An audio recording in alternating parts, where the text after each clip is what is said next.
Hey, hey, hey, here I am. Here I am. Here we are. We are live.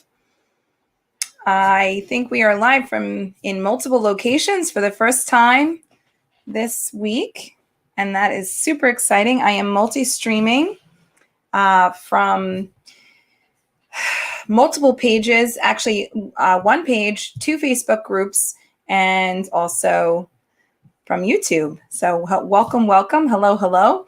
I actually have a chat set up so that I can see everyone who comes in from all locations. So that is super exciting. So I have a YouTube channel, Thriving with Autism. So I'm going live there. I'm also going live in my business page, Thriving with Autism. And I have a Facebook group, Thriving with Autism Support and Strategies. And I'm also going live in the Facebook autism community as well. So I have a couple people watching. Thanks for coming in and supporting me. Please let me know where you're coming in from. Hopefully there's not too much of a lag between me talking and you asking questions, but you can post into the comments. Hi, Joan is watching. Oh, Joan, who wrote, you have your name and then Gladys. Oh, maybe you're tagging somebody, maybe, hopefully, to join the live. Joan's coming in from Brooklyn. Thanks for joining us from Brooklyn. Let me know which page you're joining us in from as well. I know some people were going to be joining us through the Autism Community event. And this is our first time going live in multiple locations. So we're super excited about that. For those of you who don't know me, my name is Kathy Flynn, and I am a special ed teacher in the field of autism. I've worked in the field with children with autism and their families for the last 13 years, actually, as of February. And I work in New York City schools. And I've been a parent trainer, behavior specialist, and special ed teacher, working closely with speech, OT, PT, and board certified behavior analysts to bring a lot of expertise to the field. And now I'm going live and joining a platform online to bring parent training to an online community, as well as helping professionals in the field who work with children with autism. So that could include speech, occupational therapists, physical therapists, and new special ed teachers who have new, students with autism. If you're in an autism program and are looking for strategies and support, here I am. I'm here to help. Oh, Jones thought she could tag, not working. I'm not sure if it will work. Joan, I don't know if you can tag while you're watching from a location. Let me know which location you're coming in from. And also let me know if I'm coming in nice and clear. I have my my microphone set up. I hope that I do not have a lag in my internet. Hi, Angela. Thanks for coming in. Let me know where you're coming in from. Joan and Angela are watching. Oh, actually, Joan, it does tell me you're coming in from Facebook. I don't know which Facebook group you're coming in from, so let me know. Thanks for sharing the live out to other people. And Angela's coming in from my YouTube channel. Thanks for joining me from YouTube, Angela. Ladies, let me know if you have specific questions that I can help you answer. I do go live every Wednesday. It's going to be Wednesday Q&A, and I'm here to answer whatever questions you're having, or even if you're struggling specifically with something and you're concerned about anything, I can help you out. I actually need to make sure that I am going. I should be wired, so this should be connected. Hopefully my internet doesn't pop out on me. I'm trying to connect through a different system. Let's see. This is super cool. This is actually, I'm going live through a program, multi-stream program called StreamYard. So this allows me to go live in multiple locations, which is super cool. I can actually put the comments up on the banner as they come in. Joan saying, what is your YouTube channel? My friend is having issues. The person you're trying to tag. So my YouTube channel is called Thriving with Autism. All of my platforms are called Thriving with Autism, so it's easy to find me on all platforms. And yeah, if she's not a member of the community, like if she's not a member of my page, a fan of my page, a member of my group, or a member of Autism Community, then she can try to join through YouTube, I believe, if she's a subscriber. So You can join in any of those ways. You can join my group right now, Thriving with Autism. I guess I should put in my links, right, in case people want to join.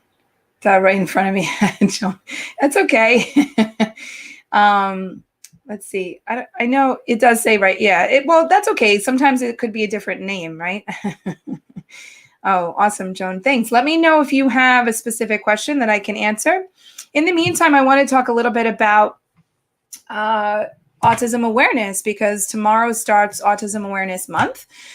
Usually it runs for the entire month of April, but World Autism Awareness Day is always on April 2nd, which happens to be Friday. So tomorrow starts our Autism Awareness Month. I'm wearing my blue for autism, Light It Up Blue. Autism Speaks does a Light It Up Blue campaign to spread awareness for autism. Some people are not big fans of Autism Speaks, but we do wear blue in our school, and we are always working on pushing out autism awareness. However, I always say that autism awareness is not enough. We need to work on pushing out autism understanding and acceptance. And so I'm going to be putting out a new campaign coming up by Friday. It should be tagged. I will be putting it on all the different locations. And, you know, it's a chance to get on my email list and subscribe to all of my email newsletters, so that you could get the help that you need, the support that you need. But also we're going to be looking for video clips to put together a ginormous autism awareness video. And it's not just for autism awareness, as I said, we're looking for autism understanding and acceptance. So different ways how you're connected. If you'd like to be a part of the project, I'm going to be having a video coming out soon, so look for that, and it'll give you the directions in the video. You can submit videos. I'm pretty sure I'm going to do it through TikTok, and submit TikTok videos with the hashtag Thriving with Autism. And it's all ways that we are all thriving in this community, how children with autism are thriving in your home. If you have a child with autism or who is autistic, if you're a teacher or a service provider working with a child with autism, you could also contribute to the project. And I'm going to be putting all these videos together into one big, massive video that's going to go out on YouTube towards the end of the month. So I have a few people watching. Let me know where you're coming in from. I only see Angela and Joan. I'm still hoping that I'm getting comments coming through. Joan, let me know if there's something specific that I can help you with while we're on the live today. And Angela, you as well, if you're still here. I do have some people watching. Let's see, I have one person from the autism community here. Whoever you are, let me know. I have 4 people coming in from Thriving with Autism. I believe that's I can't tell which one is which, my Facebook page or my group. 1 person coming in from YouTube. So I am here to help and answer questions. I'm hoping I'm getting, hi, I don't know who this is. Hi, someone said, hi, friend. I don't know. Your name's not popping up for me, so I don't know who you are specifically. You're going to have to tell me so I can say hi to you properly on the broadcast. This is exciting. This is allowing me to see the comments from all the different areas, all the different places that I'm going live. So that's super exciting. So I'm not like looking directly into the camera. I'm also going live from my computer for the first time versus my phone. So I'm hoping I'm coming in nice and clear. Let me know if you can hear me okay and if I'm lagging at all. Marissa's here. Marissa, for some reason, your name's not coming up. It just says Facebook user for some reason. I don't know why. Marissa always joins me live from the autism community. How cool is this?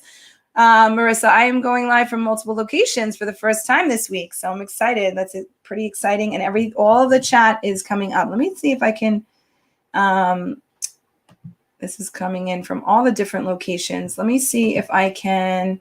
I can also private chat, so if anyone wants to ask me something, I can send individual information over privately to you. Let me see. How to set up the comments in it. I was able. Shalini. I don't know how to say your name. Shalini or Shalini from Mauritius. I'm going to botch that up. I'm so sorry. Good to have you here with us. Let me know where that is specifically, what country you're coming in from. I know in my group, in the Thriving with Autism Facebook group, we have people from all over the world. So that's super exciting too, that people are coming in with concerns and, parenting concerns and issues and questions from all over the world. So that's very exciting. Let's see. Eric's doing virtual for the remainder of this year. Oh, okay, Marissa, is that a good thing? I hope that's a good thing. Yeah, Marissa was talking about her son who is going into a special class in the fall. He had his IEP meeting and he's going virtual the rest of the school year. Marissa, let me know where you're coming in from. Again, I forget exactly where you're located with Eric. I want to say Pennsylvania, if I'm correct. I forget. And I'm surprised that he's going virtual. I don't know if that's your choice or if his school is shutting down for the rest of the school year, if you're choosing to keep him remote. So let's see. Oh, Martinsburg. I forget what state that's in. It's a good thing we're not happy with the school here. Several accidents. Okay.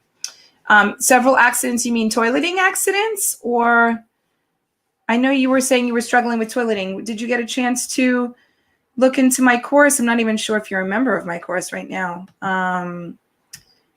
Let me see. I test my speed test here. On the other side.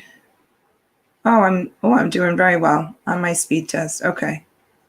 This is good. That means I'm coming in nice and clear. I don't even know if the wireless is connecting or if I'm just connecting through my Ethernet cable, but something's working. Everything's working. Everything looks good.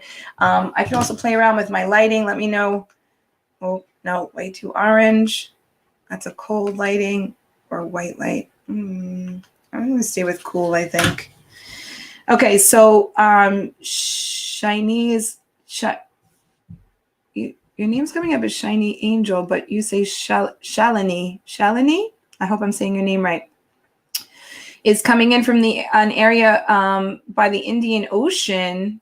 That's amazing. I love that you're coming in from so far away. Let me know if you have specific questions for me, Shalini. I love that you're joining us on this Facebook Live. So let's see. Marissa said he wasn't being changed. The teacher yelled at him a lot. That's terrible. Marissa, I'm so sorry that happened with you. That's not okay that he's not being changed properly at school. I think that you were right to pull him out and keep him at home. You can actually properly potty train him at home anyway. And so that he'll be ready to go, hopefully by the time he goes back to school in the fall. So I think that was a good choice for you. My son just popped in, so he's in the background over here. Maybe he could be my assistant if I need help. He's here to just listen, I think. Okay, so let's see. I have a bunch of people coming in. I have 7 people on the live. Not too many from the autism community. I didn't put up the event with enough notice, but Marissa always comes in from the autism community. So thanks for joining me, Marissa. And I hope that I'm truly coming in nice and clear. Let me know. Give me a thumbs up in the chat. I don't know if this is coming in super lagged. Let's see. 5. Oh, it's actually not too lagged. It's only like a 2-minute lag. So that's not so bad. It's actually... Yeah, not even any lag, I don't think. Actually, I'm not sure between the time you type it and the time it comes in. Oh, I'm so clear. Good. Thanks, Marissa, for letting me know. I actually am using a webcam attached and a speaker. So, because without my speaker, I don't come in clear, very, very clear at all through my computer. So I'm glad that I'm coming in clear. And we're just trying out the multi-stream this Wednesday. This will be something we'll be doing every Wednesday. No lag here. Nice. Thanks, Joan. Let me know if you literally just wrote that, Joan, because it just came through to me, and I just want to see if there's a lag between you guys writing and it coming through to me. on the chat, because if there's no lag, that's awesome.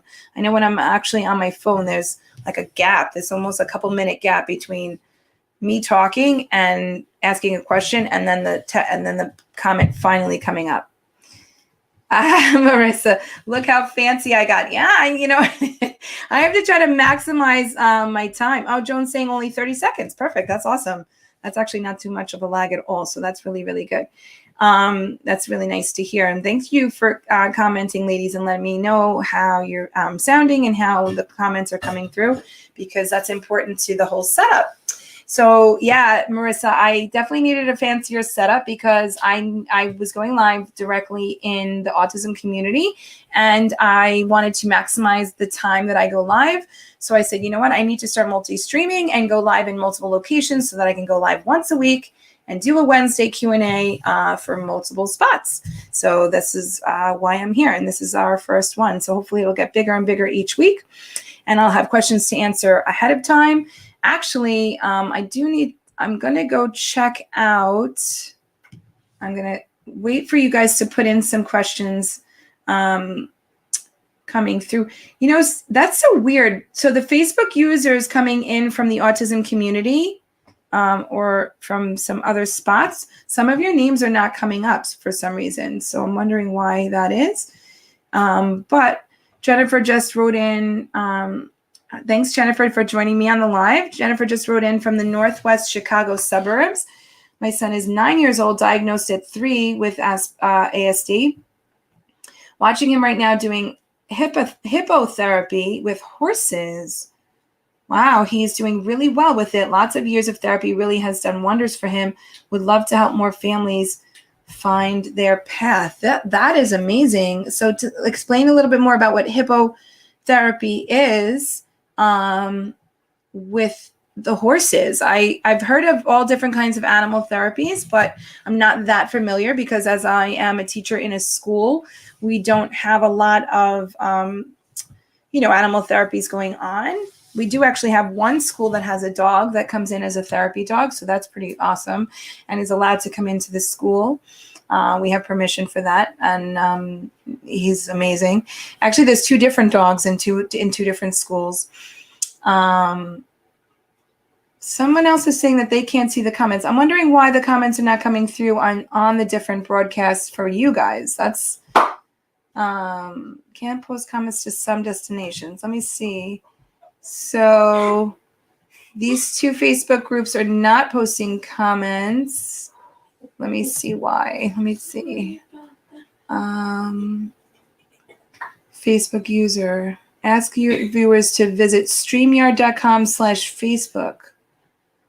StreamYard will ask you to access their Facebook name and picture. If they accept, future comments will show their name and picture.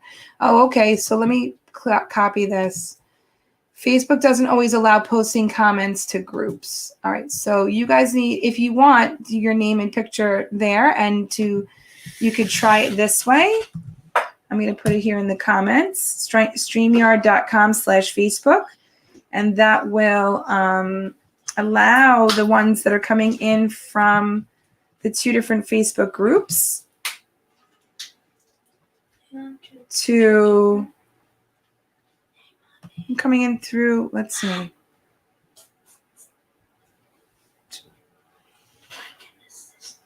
Yeah, I know. I don't really need assistance right this moment.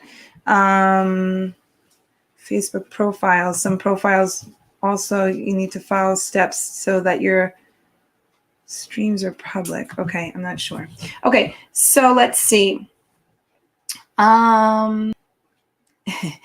Joan is coming in from the New York City area. Joan, you are a neighbor of mine. I live on Long Island and I teach in New York City. Actually, Con, can you turn that heat off? Because that's a little too hot for me. Joan said is working with the hippotherapy with the horses. And I guess you're doing that near the city. That's amazing. Different, let's see. Stables are on the Belt Parkway. On weekends, he does horse therapy. It's amazing. My daughter used to work for it. Oh, that's really cool, Joan. I love that.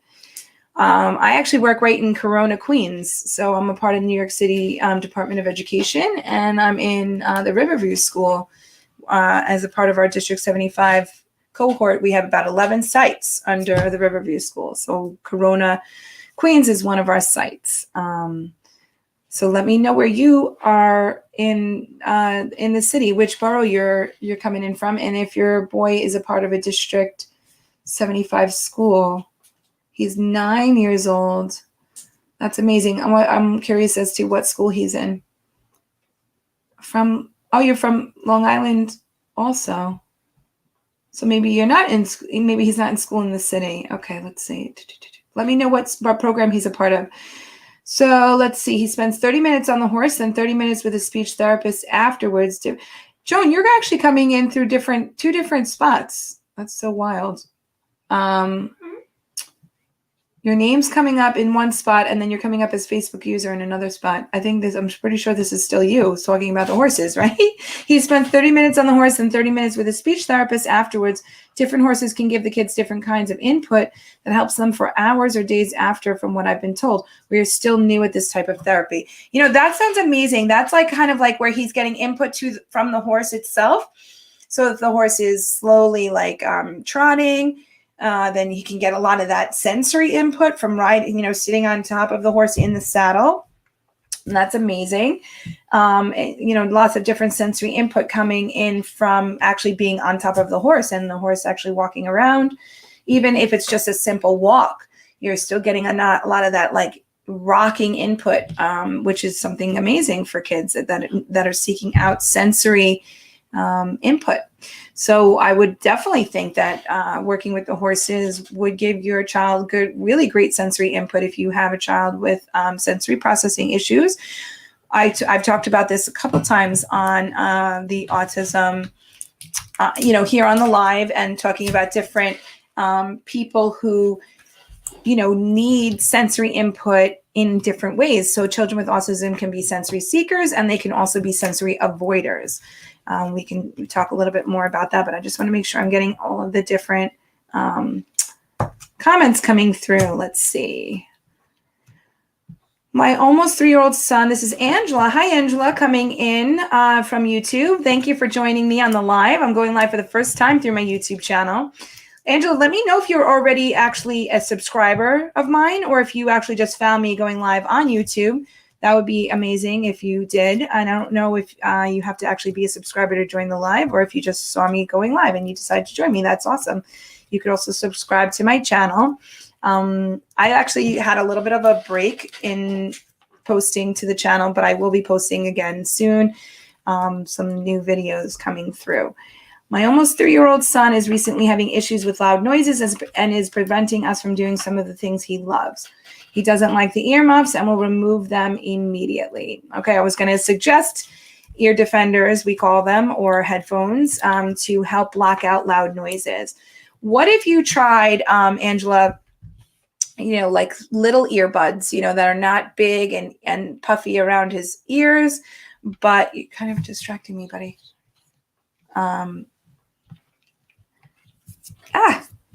My son's getting putty on my computer screen as we speak. He's my sensory seeker over there. This is some of the putty that he was just manipulating. This would be amazing for sensory seekers. some sensory putty. My son actually does not have autism, but he absolutely loves this type of texture and input to his hands. So that's something that is really good for sensory seekers and any fidgeters. Honestly, it kind of helps calm you. I'm actually playing with it as we speak, as we talk, to help me get that input I'm looking for. Oh, can you please fix that light? Because I need that. Nope, you stepped on the plug down there, so you set that off. Let's see. So Angela, I would suggest, she said, any suggestions for any other products I can use so my son can continue to do some of the things he loves without getting upset?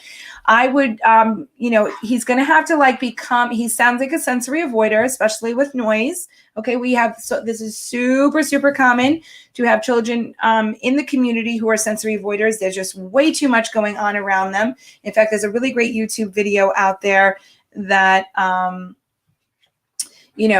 kind of shows what it could sound like for a child with autism that tunes into so many different sounds. And like every little sound is coming through and it almost sounds super amplified. It's like way too much noise. And even like something that's considered white noise that we may not tune into, a child with autism might find it like super amplified and very irritating. And so it's very common to have children that are, and adults, honestly, autistic adults and that go into the community to go into any stores and have a really hard time. And so if he's not wearing headphones, I would suggest possibly giving him, possibly trying earbuds. I don't know if you've already tried that, Angela, but they're a little smaller and they're a little bit more discreet. They also don't wrap around his head. If maybe he'll tolerate that, that's something like very small and not as covering over his ears. It's not as much pressure pushing onto his ears. So let me know if you've tried earbuds, and then if not, you should definitely try that. And we could even, you could try a few other things. If he's not willing to eliminate some levels of sound in his environment, then you want to like try to calm him in other ways. Like maybe he would, push on some kind of a stress ball. You're coming into my camera, buddy. So, to help calm him down so he doesn't get so upset. So, some putty is really good to stretch and manipulate. That might distract him. Or, he might do really well with a stress ball. Like you can actually make a balloon, fill it with beads or sand even. Sand is better. I like sand better, but you can try different textures. And you could double the balloon so that it doesn't break really easily. You could also put flour in there and it becomes a nice little stress ball that you can totally make at home. It's a DIY project, which is really nice. That can kind of help with anxiety of being in an anxious situation, like a lot of noise. So let me know, Angela. Let's see. People are coming in with a lot of different a lot of different comments here. Does anyone else hear that loud noise? Is there a loud noise? I hope not. I hope you guys aren't hearing a loud noise. Joan, my daughter used to work there, not me. I do EI. Oh, awesome, Joan. I used to do EI as well. That's really cool. I worked with EI before I got back into the DOE. So I have a lot of experience doing EI. And Joan said she used to teach for District 75. You did the opposite of me. I was in EI and then went to District 75. My kids are not part of special ed. I'm in Brooklyn now. I do ABA. Awesome. That's really cool, Joan. Thanks for joining me on the live.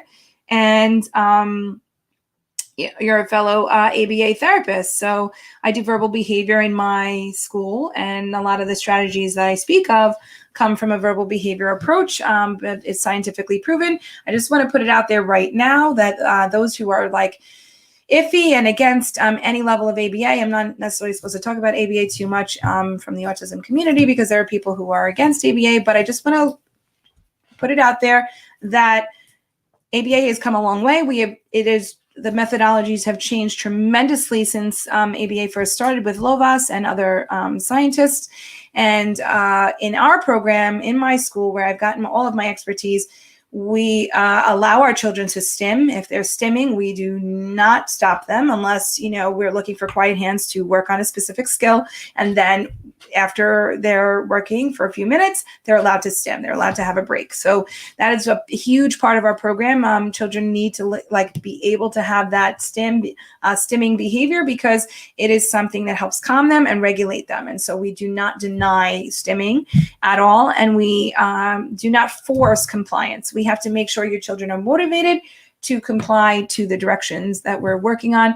We are very, very, we value and respect every child that comes into our classrooms, and all of their special interests are honored and respected and are a part of our instruction. So I just want to put it out there that, we are super respectful of every child that we work with, and we want to make that connection with them. So whatever they bring to the table, whatever their likes are, their behaviors, their stims, it is all a part of our instruction, and that's important. That's an important thing to distinguish between what is happening now in ABA in verbal behavior schools versus what happened 50 years ago. Some people keep hearing about nightmares.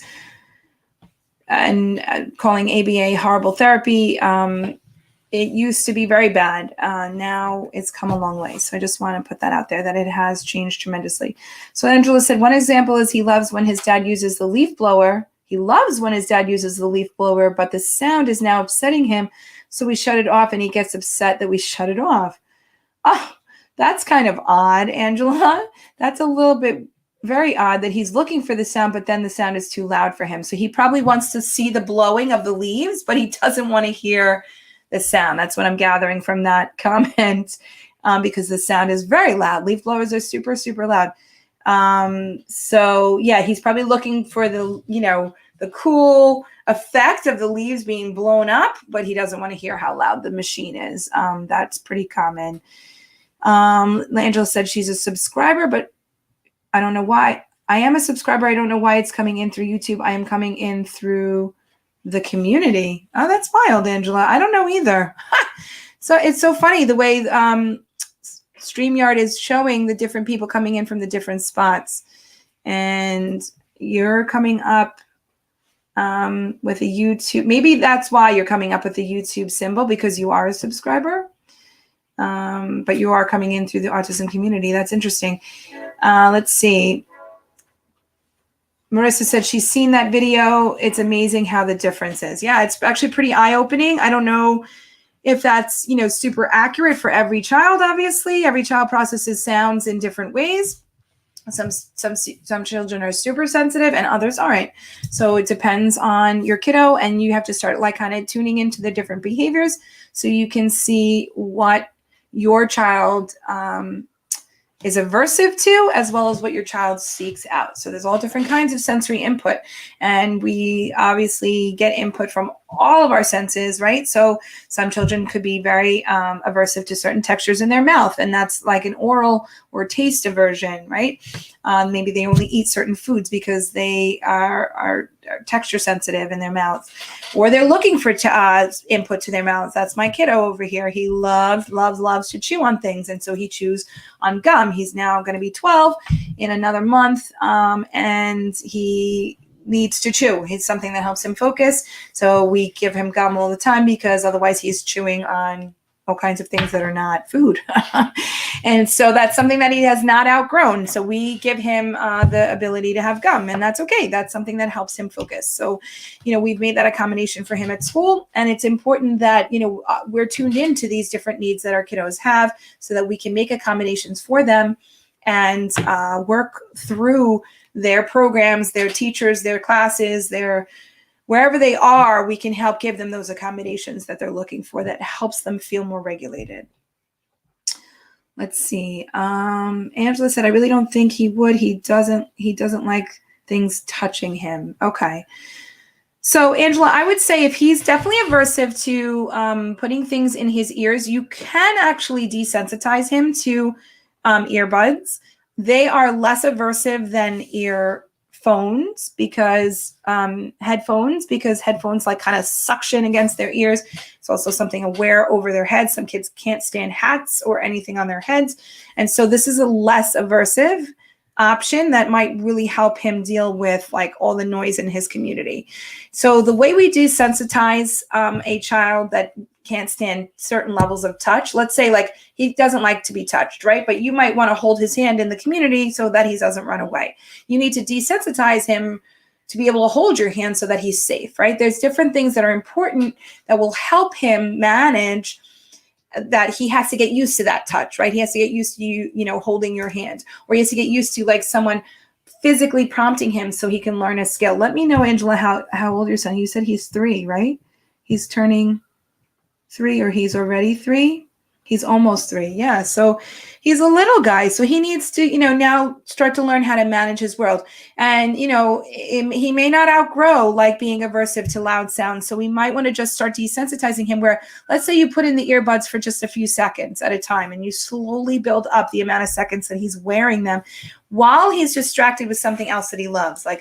Let's see tell me about a favorite object that he likes to play with, to manipulate, to shake around. he's noise sensitive, but he could love, certain textures that might help calm him down. So like the putty, something that he can pull and stretch and manipulate. And I have a kiddo who loves, when you stretch it, when you pull it too fast, you rip it. But I have a kiddo at school who loves to do this to his putty. He loves that visual stimulation that he can get from it. And so he stretches it really thin and loves to shake it around. That's, kiddos do all different things with putty, but it's something great that you can squeeze, and it's literally like a stress ball inside your hands, and it can help kiddos that have anxiety feel less stressed. So this is like a great tool to use to kind of like, possibly, if he likes it. You said he doesn't really like things that he doesn't really like to touch things. Let me know what he loves to play with. And we can work on maybe, substituting some different reinforcers that will help calm him down if he's not. So what I'm basically saying is we need to pair wearing the earbuds with something else that he likes. So if, let's say it's YouTube, let's say he loves watching a certain show on YouTube, or he loves watching, Kaleidoscope on YouTube, or I have a kiddo who loves like ASMR videos, the different sounds that squishing slime makes, or squashing things, driving over things. Kiddos love all different things on YouTube. If you let your kiddo explore on YouTube, you'll find their like favorite little video clips, and that could be a huge reinforcer. So when we find a really high reinforcer for your kiddo, you can use that reinforcer for so many different skills. And one of the skills, Angela, you want to work on is getting your kiddos desensitized to like wearing earbuds, right? So that maybe he can function better when he goes into the community. You could start with a few seconds. Like, will he tolerate them for a few seconds while he's watching like one of his favorite things on YouTube? And then you build up to 30 seconds to a minute. You slowly increase the amount of time that he's wearing them, so he honestly starts to like feel comfortable about it and not realize he's even wearing them anymore. And that could be something that's a little bit more discreet and less aversive. And you could try it just like we had to shape. It's called shaping. We're desensitizing our kiddos. We had to shape them to wear masks. So in school, like so many of them wouldn't wear their masks, or they're eating their masks, they're putting their masks into their mouths, or they're sucking on them. Or I have a kiddo who actually spits into his mask, and we have to keep replacing the mask and get him to stop spitting. Masks are important right now, right? Our kiddos have to wear them in school, and we don't just say, oh, they're autistic, they don't need to wear masks. They won't wear the mask. We've trained our kiddos to try to keep that mask on as much of the day as possible. And how do we do that? We just keep readjusting the mask and keep making sure they're wearing them. And sure enough, all our kiddos who would not wear masks in the beginning are wearing them all day. That's something that can be shaped. This Facebook user, I don't know if this is still Marissa, saying the sensory necklace is also good. That's a good thing, because they're always wearing it, and they can manipulate it for their mouths. Let's see. My son also chews things as well. Sometimes we'll put stuff in his mouth from outside, sticks, etc. Any advice on how to transition to chewing gum? Did you just give your son gum, or wait till he was chewing on something, then give it to him? This is Jennifer from Chicago. Thanks, Jennifer, for letting me know who this was, because some of you are coming in without your names. So every time you write your comment, it's great if I have your name there. Yes. So I actually waited until my son was a little bit older before I started introducing gum to him. I think he was at least, what do you want to say? 7, 8, maybe 6 or 7 or so, because, I didn't want him swallowing the gum. And we always chose like sugar-free gum. And like we practice with him, like, this is gum. We don't swallow it. We chew it. And then, when it loses flavor, we can throw it out and we can get a new piece. He used to end up putting like lots of pieces of gum in his mouth at once. We talk about all these different things, but we're constantly buying gum for him. And honestly, he doesn't always have gum. And so when he doesn't have it and he's chewing on something, then I'm like, okay, I guess it's time to buy gum. Like, you need to let me know that you're running out of gum. I'm like, where's your gum, buddy? Because that's the replacement behavior. Gum chewing is more appropriate than obviously chewing on the remote control or chewing on his string from his hoodies. He finds anything that's close to his body that he's holding in his hand to chew on. He chews on his phone. So those things are not appropriate. And, he's always trying to put something in his mouth. So we're always redirecting him to gum, but he is much older now. So yeah, I would just be careful.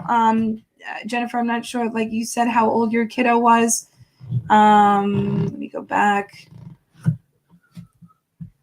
9. He's already 9. So I would try with him. Absolutely. Try to see, teach him what gum is all about, and, that you don't swallow the gum. Oh, can you give me the port to plug this in? My computer's going to die soon. My son's going to help me plug it in so we don't lose the connection. Thank you. So yeah, I would definitely start with gum with him, and, try to train him that we don't swallow the gum. We chew, and then we can throw it out when we need to eat. We don't go to sleep with gum in our mouth. There's rules about gum, right? So, he's 9 already, so he should have some good understanding. And there's even, I believe there's social stories about gum. I'm actually going to be making a social stories series coming up soon on all different topics. And I'm hoping to create an app for that. So that, will be coming soon. But I definitely should create a social story for chewing gum, because that could be very helpful for a lot of kiddos. Angela said he has never had a problem with sound until recently. Last fall, he would walk around with his dad while he blew leaves, or he would ride on the lawnmower with him, but now sound is an issue. Okay. So that can happen, Angela. Sometimes, our kiddos can, change with what they're sensitive to. That can change at all different times. And so we always want to clue in what he, didn't like last year, he could, like this year, and vice versa, right? Or even last month to this month, or even last week to this week, or even yesterday to today. Our kiddos change all the time. And so we always want to clue into, like, what are their behaviors telling you?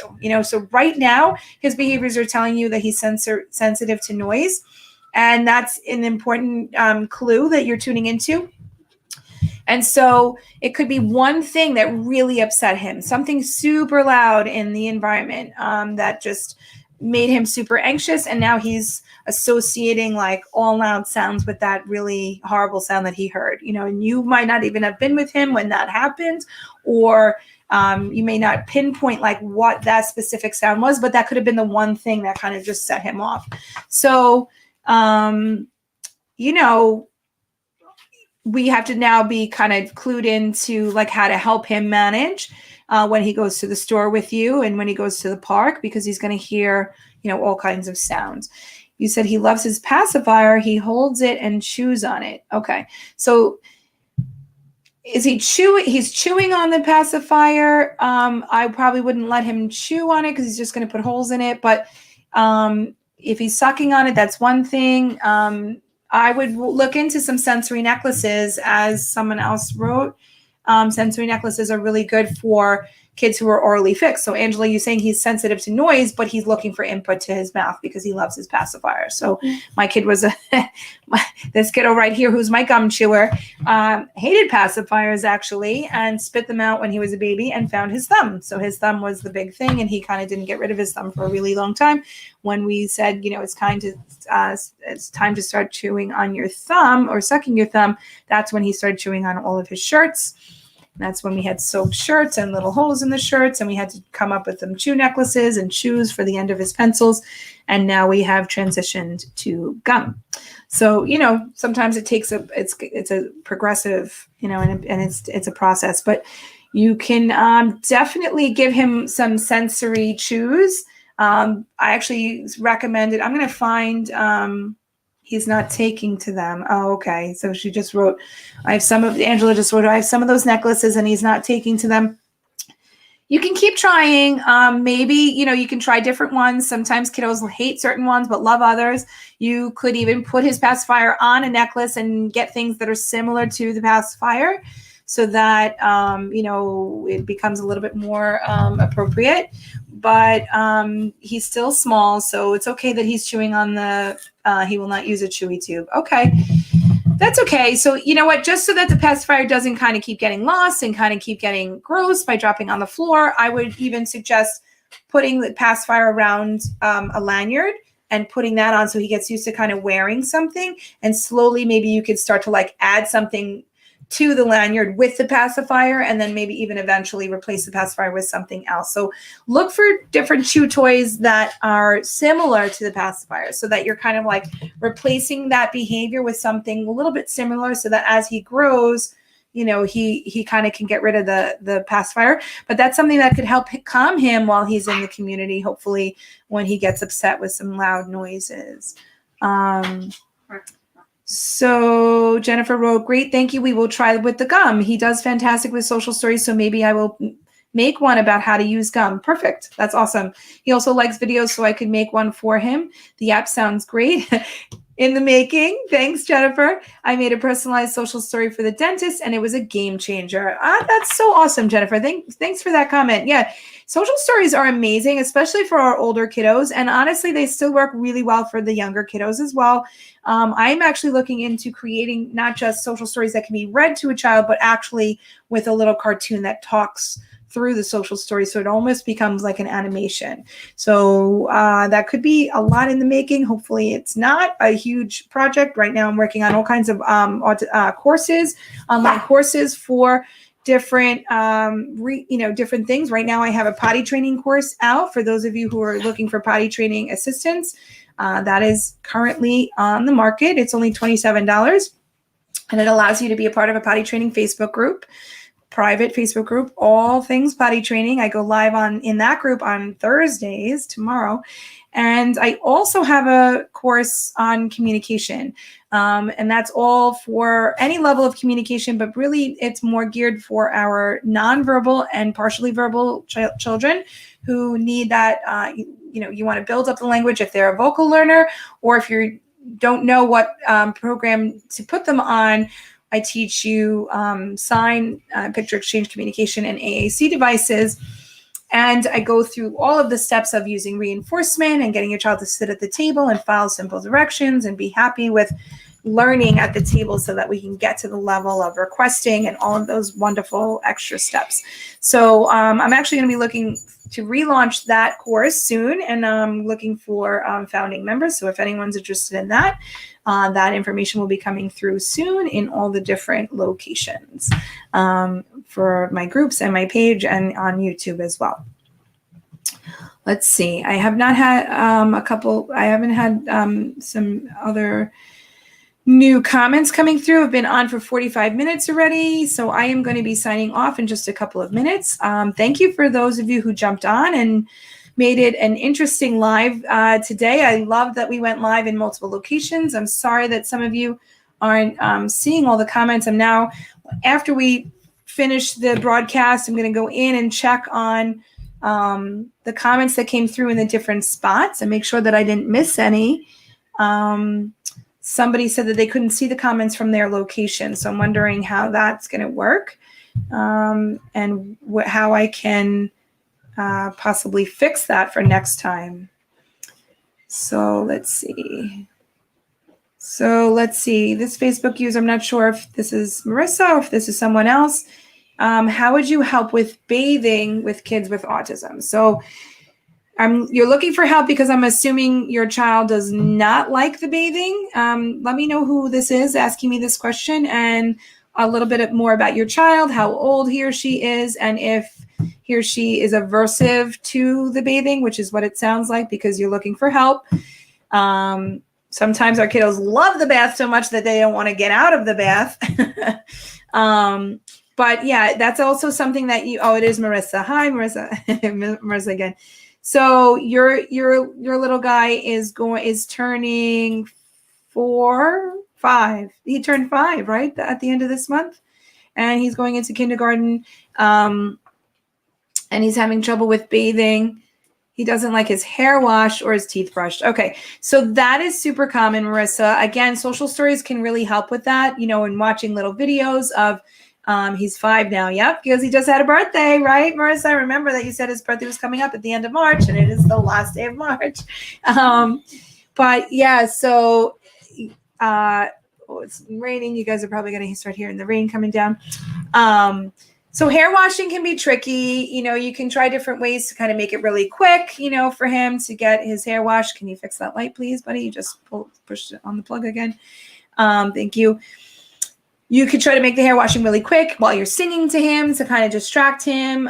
Even teeth brushing, you could put on his favorite song while he's brushing his teeth.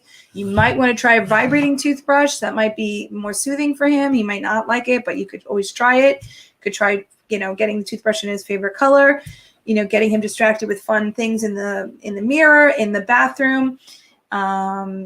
singing different songs, or letting him like listen to songs on YouTube while he's getting his teeth, while he's brushing his teeth, trying to actually do some of the teeth brushing on his own. Like you can be hand over hand.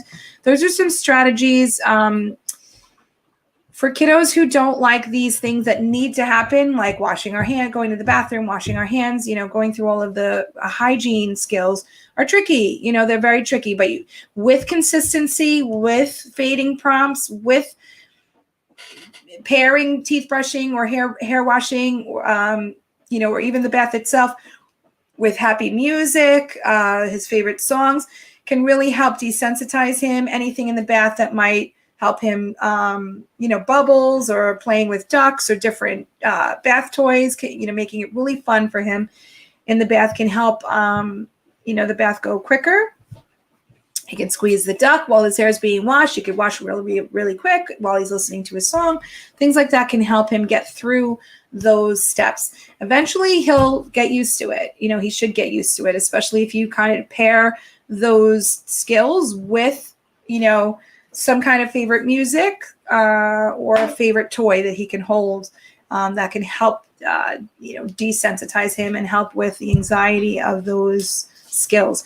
And as you fade prompts, you get more and more used to it, and just understand that it's a part of life. It's a part of what we need to do.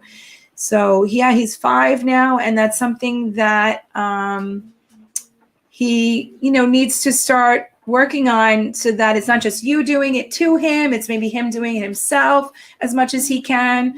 Yeah, she wrote, I never thought about that. Wow, mom fail. Don't worry, it's not a mom fail. Honestly, sometimes some of these things are not thought about because you're so wrapped up in the moment and you're stressed because your kiddo's not happy, and you don't think of those things that you can add into the environment. And so if any kind of music is soothing for him, bring it into the bathroom. Make him as comfortable as possible. He'll start to love bath time, especially if his favorite theme songs are playing or his favorite, whatever his favorite music is. I know some kiddos don't like music, but usually we can find something that your kiddo loves to listen to. So explore with those different things on YouTube, different music channels that you can play around with, so you can see like what you could bring into the bathroom that he would enjoy. Is it common? Yes, it's very common for kiddos to not like certain hygiene skills. It's sensory. It's a sensory component. So, Marissa, I think you said you were the one that also said you were having trouble with potty training. These are all sensory issues that he may be having, and he just has to get desensitized. So you can make hair washing really fast, especially if he has short hair. Keep his hair short, so it's a quick, and then woo, and he could put his head back, and he could feel like the waterfall over his head, so it's not coming down over his eyes. Maybe that might bother him. So if he puts his head back, and I used to do this with my kiddos. I used to take a big cup full of water, and I would just keep filling the cup up from the bath and like letting it stream down over their heads, and they loved that like waterfall feeling, and it wasn't getting in their eyes or their face. You could try that. But you can make the hair washing really fast. Teeth brushing, you should do a little longer to make sure the teeth are brushed properly, but you could start with a really quick brush and slowly build up the amount of time that his teeth are being brushed, so that you get an efficient teeth brushing. But you want to build him up. You always want to make him comfortable and slowly build up to the amount of time that it should be, so that he can become more desensitized to it. You are welcome. All right, so I am going to be signing off, guys. We are almost on for an hour. Thank you so much to everyone who came in today. I only have a couple people still watching, and I appreciate all of you for coming into the live. I will be live again next week at 5 o'clock Eastern Standard Time. We do have some people coming in from other countries and other parts of the world. So we want to make sure this is a convenient time for them as well. We don't want it to be too late for them. We have some people from the UK that come in, and even from all the way across the sea. So, this is a good time for me, and this is hopefully a good time for most of you. If you missed the live, you can always view it back in the communities that I post live to. So these videos will stay live for a good couple weeks in the stream of the different locations. Let's see. Okay, so I have no more comments. So I am going to sign off. Thank you so much to everyone who came in, Marissa, Angela, Jennifer, and to some of the other people who came in, Joan and Shali. I don't know how to say your name. I'm hoping I'm saying it correctly. You never corrected me, and you never came in with a question. So I'm not sure. If you have a question next time, you can always ask. If you are watching this after the fact and you missed the live and you want to ask a question, make sure that you see the time frame that the live has ended. However, I will still go back and I'll get notified that you asked a question in the comments, and then I will still answer you. So it's okay. It's not too late. But just notice the time frame, because some people go into the comments and think that I'm still live, and I'm not still live. After it posts to the group in the stream, then the live has ended, and you can still ask your questions, however. So every Wednesday, live Q&A from all of the different communities, and I am happy to help with whatever your kiddo is struggling with, whatever you are struggling with, if that's behavior related, sensory related, communication related, daily living skill related. Know that I have 2 courses out right now to help potty training success, Autism Edition, as well as the communication roadmap, which will relaunch in another couple weeks. And I am also working on a behavior course as well as a sensory course. So those will be coming out soon, hopefully by mid-spring. And I'm going to be working on that social story app as well. So I'm busy, busy, busy, which is why I want to be able to go live from from multiple locations at one time, so that I can get, all of the questions that people come in with answered, and be able to help with all different issues and concerns that you have. So thanks a lot, guys. I will see you again next week. Enjoy your holiday. For those of you who are celebrating, Easter is coming up, and some of you are off this week with your children, or off next week. So enjoy. Hopefully we have more good weather, and I will see you again next week. Have a great week.